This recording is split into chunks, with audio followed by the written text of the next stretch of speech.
আমরা পরিষ্কারভাবে বলছি, আমরা ডক্টর সামিনা লুৎফাদেরকে চাই না। তিনি একজন সুস্পষ্টভাবে ধর্মবিদ্বেষী, শালীনতা বিরোধী। আমাদের যে বাঙালি সভ্যতা আছে, এই সভ্যতার সংস্কৃতির সাথে তার চিন্তা চেতনা মনন এটা যায় না। ডক্টর সামিনারা যদি ওরনাকে সহ্য করতে না পারে, তাহলে ডক্টর সামিনাদের এই বিষাক্ত ছোবল আমরা আমাদের সন্তানদের জন্য কিভাবে সহ্য করব? আসসালামু আলাইকুম রহমতুল্লাহ।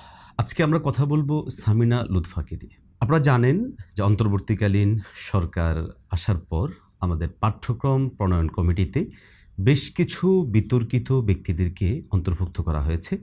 তন্মধ্যে অন্যতম হচ্ছেন সামিনা লুৎফা। ডক্টর সামিনা লুৎফা ঠিক কী কারণে বিতর্ক, তাকে নিয়ে আমাদের প্রশ্নের জায়গাটা কোথায়, এই সমস্ত বিষয়গুলো আপনাদের সামনে পরিষ্কার হওয়া দরকার। প্রথম বিষয় হচ্ছে, ডক্টর সামিনা লুৎফা ওনার ব্যাপারে আমাদের অভিযোগের জায়গাটা এই জন্য নয় যে তিনি একজন নারী, এই জন্যও না যে সেখানে যদি তার জায়গায় কোনো অমুসলিম থাকতো, সেটাও না। মূলত ডক্টর সামিনা লুৎফাকে নিয়ে আমাদের অভিযোগের জায়গা হচ্ছে তিনি একজন সুস্পষ্ট ধর্মবিদ্বেষী, তিনি সুস্পষ্ট একজন শালীনতা বিদ্বেষী। প্রিয় দর্শক, আপনাদের সামনে এই বিষয়টা আমরা পরিষ্কার করার জন্য ছোট্ট একটা ভিডিও ক্লিপ আপনাদেরকে একটু ধৈর্য সহকারে দেখতে হবে। আপনি একটু আগে ভিডিওটা দেখুন। আমরা দেখলাম ওতে ওড়না চলে এসেছে আমাদের, তার মানে আমাদের একজন শিশু, সে ওই ছোট্ট বয়সে শিখে যাচ্ছে যে একজন নারীর সাথে ওড়না বা পর্দা এর একটা সম্পর্ক রয়েছে। আপনারা যে ভিডিওটা দেখেছেন, এখানে তিনি সুস্পষ্টভাবে পাঠ্য বইয়ে ওতে ওড়না এতটুকু শব্দ তিনি সহ্য করতে পারছেন না। ওড়না সাধারণত নারীরা ব্যবহার করে, এবং এই ওড়নার ব্যবহারটা শুধু মুসলিম নারীরা করে এমন না, বরং বিভিন্ন ধর্মাবলম্বী নারীরাও করে থাকে। অতএব ওড়না ব্যবহারের এই বিষয়টা খুব স্বাভাবিকভাবেই আপনারা জানেন যে আমাদের মায়েরা, বোনেরা, তারা তাদের কোথায় ব্যবহার করেন, এবং এর মাধ্যমে তারা তাদের খুব স্বাভাবিকভাবেই লজ্জাস্থান ঢাকার যেই কাজটা করে থাকেন, এবং সভ্যতা এবং শালীনতার একটা নমুনা এখান থেকে পাওয়া যায়। অতএব ডক্টর সামিনা লুৎফা তিনি এখানে ওতে ওড়না এটাকে সহ্য করতে পারছেন না। তার ভয়ের জায়গা হচ্ছে, বইয়ে যদি ওতে ওড়না লেখা হয়, তাহলে একটা বাচ্চার মেধায় ঢুকে যাবে যে ওতে এই ওড়নার সাথে পর্দার সম্পর্ক তৈরি হবে। তার মানে তার হৃদয়ে ইসলাম বিদ্বেষটা একেবারে মূল থেকে আছে, গোড়া থেকে আছে। এখন আমাদের যে সকল বন্ধুরা এই সামিনা লুৎফার পক্ষাবলম্বী হয়ে আপনারা ঢাকা ইউনিভার্সিটিতে নেমেছেন, অথবা আমরা জানি চিহ্নিত বাম এবং চিহ্নিত আমাদের এই দেশে অস্থিতিশীল তৈরি করার দায়ে অভিযুক্ত প্রথম আলো সহ বিভিন্ন পত্রিকা এবং এই ধারার যে সমস্ত সংবাদ মাধ্যম, তারা যখন সামিনা লুৎফাকে শুধুমাত্র নারী হিসেবে সামনে এনে আমাদের যে বক্তব্য, সেই বক্তব্যকে উপস্থাপনের চেষ্টা করছে, আপনারা সেটা গিলে খাচ্ছেন। ঢাকা ইউনিভার্সিটির মতো জায়গায় বিভিন্ন জায়গায় আপনারা মানববন্ধন করছেন যে একটা নারীর বিরুদ্ধে কেন এই তৎপরতা চালানো হচ্ছে, অথবা নারী বিদ্বেষ হিসেবে আপনারা সেটা দেখছেন। আমরা পরিষ্কার বলি ভাই, আমাদের নতুন যেই পাঠ্যপুস্তক প্রণয়ন কমিটি, এখানে ডক্টর সামিনা লুৎফা ছাড়াও আরও অনেক নারী আছেন, তাদের ব্যাপারে কথা ওঠেনি, এবং আগামীতেও কোনো নারীকে যদি সেখানে সংযুক্ত করা হয় তাদের ব্যাপারেও কথা উঠবে না। সামিনা লুৎফার ব্যাপারে কেন কথা উঠছে বিষয়টা পরিষ্কার, সেটা হচ্ছে তিনি একজন সুস্পষ্টভাবে ধর্মবিদ্বেষী, শালীনতা বিরোধী।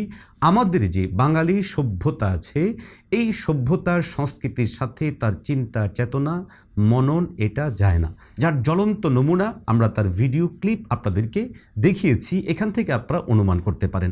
অতএব ডক্টর সামিনারা যদি ওতে ওড়নাকে সহ্য করতে না পারে, তাহলে ডক্টর সামিনাদের এই বিষাক্ত ছোবল আমরা আমাদের সন্তানদের জন্য কিভাবে সহ্য করব? তারা আমাদের সন্তানদের জন্য গ্রন্থ প্রণয়ন করবে, এটা আমরা কখনোই সহ্য করতে পারি না।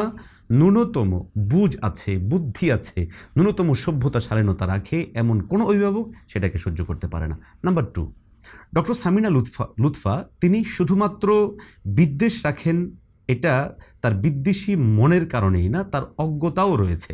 তার বিদ্বেষের এবং অজ্ঞতার আরও একটু নমুনা আপনাদেরকে একটু দেখাচ্ছি, ছোট্ট একটু ভিডিও ক্লিপটা দেখে নিন।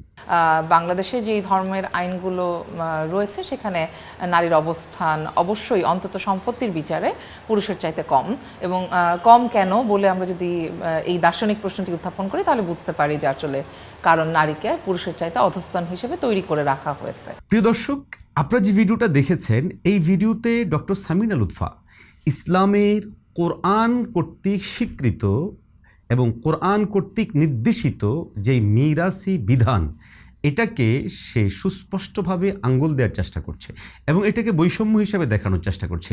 ডক্টর সামিনা লুৎফাদেরকে আমরা অত্যন্ত গুরুত্ব সহকারে এই বিষয়টা শোনাতে চাই যে আপনি আরেকটু পড়াশোনা করুন, আরেকটু জানুন, বুঝুন। শুধুমাত্র সম্পদের ক্ষেত্রে, বাবার সম্পদের ক্ষেত্রে কেন অর্ধেক দেয়া হলো, এটার জন্যই ক্ষিপ্ত হয়ে এই আইন বন্ধ করতে চাচ্ছেন, এটা বৈষম্য হচ্ছে এমনটা দাবি করছেন। তো আপনি আরেকটু পড়ুন যে এই নারী, তিনি তার বাবার থেকে যেমন সম্পদ পাচ্ছেন, স্বামীর কাছ থেকেও পাচ্ছেন। একজন নারীকে দায়িত্বের জায়গায় কতটুকু দায়িত্ব দিয়েছে শরিয়া, যেই শরিয়া নারীকে অর্ধেক সম্পত্তি পাবে বলে ঘোষণা করেছে, সেই শরিয়া এই নারীকে কতটুকু দায়িত্ব দিয়েছে। এর বিপরীত যেই পুরুষকে নারীর তুলনায় দ্বিগুণ পাবে বলে ঘোষণা করেছে, তার দায়িত্ব কতটুকু সেটা আপনাকে বুঝতে হবে। মূলত শরিয়া ইসলামিয়া সম্পদ বন্টনের এই জায়গাটায় নারীদেরকে যতটুকু দিয়েছে, এর পুরোটাই তাদের জন্য আমরা বলতে পারি বোনাসের মতো।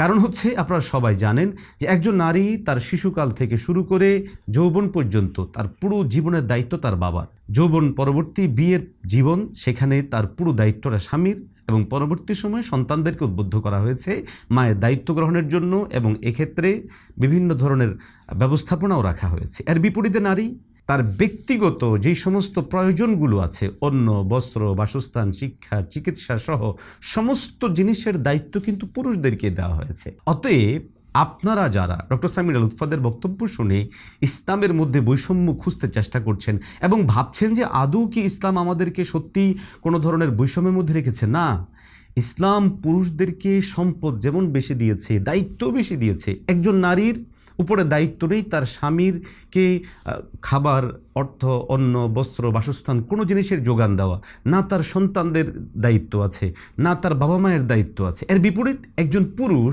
তার স্ত্রীর দায়িত্ব নিতে হয়, তার সন্তানদের দায়িত্ব নিতে হয়, বাবা মায়ের দায়িত্ব নিতে হয়। শুধুমাত্র খাবার দাবারের দায়িত্ব না, একটা মানুষের মৌলিক অধিকারের সমস্ত দায়িত্বগুলো একজন পুরুষের উপরে বর্তায়। অতএব দায়িত্ব হিসেবে সম্পদ বন্টনের এই জায়গাটা যদি আপনি মূল্যায়ন করার চেষ্টা করেন, তাহলে সেখানে আপনার বৈষম্য মনে হবে না। সেই জায়গার মধ্যে আপনি এটা মোটেও মনে করার সুযোগ নেই যে এখানে কোনো বৈষম্য করা হয়েছে কিনা, বরং দায়িত্ববোধের জায়গা থেকে একজন পুরুষের দায়িত্ব যখন বেশি, অতএব সম্পদ তাকে বাহ্যত বেশি দেওয়াটা মনে হলো আসলে এটা বেশি না। প্রিয় দর্শক, আমরা পরিষ্কারভাবে বলছি, আমরা ডক্টর সামিনা লুৎফাদেরকে চাই না। এটা এই হিসেবে না চাওয়া না যে তিনি একজন নারী, বরং এই হিসেবে না চাওয়া তিনি একজন সুস্পষ্ট সভ্যতা, শালীনতা বিরোধী এবং ইসলাম ধর্ম বিদ্বেষী, এবং তিনি সর্বোপরি আমাদের সন্তানদের মেধা মরণের ব্যাপারে অত্যন্ত ভয়ঙ্কর একজন মানুষ। অতএব আমরা চাই তাকে যে অপসারণ করা হয়েছে, এবং আমরা চাই যে এই ধরনের আর কেউ যেন এখানে অন্তর্ভুক্ত না ঘটে, যাদের মাধ্যমে আমাদের সন্তানরা ক্ষতিগ্রস্ত হবে, সন্তানদের মেধা ক্ষতিগ্রস্ত হবে। সর্বোপরি আমরা আপনাদের কাছে প্রত্যাশা করি এই ব্যাপারগুলো সতর্ক হবেন, সজাগ হবেন, সাবধানতার সাথে বিষয়গুলোকে আপনারা বোঝার চেষ্টা করবেন। আল্লাহ আমাদেরকে তৌফিক দান করেন।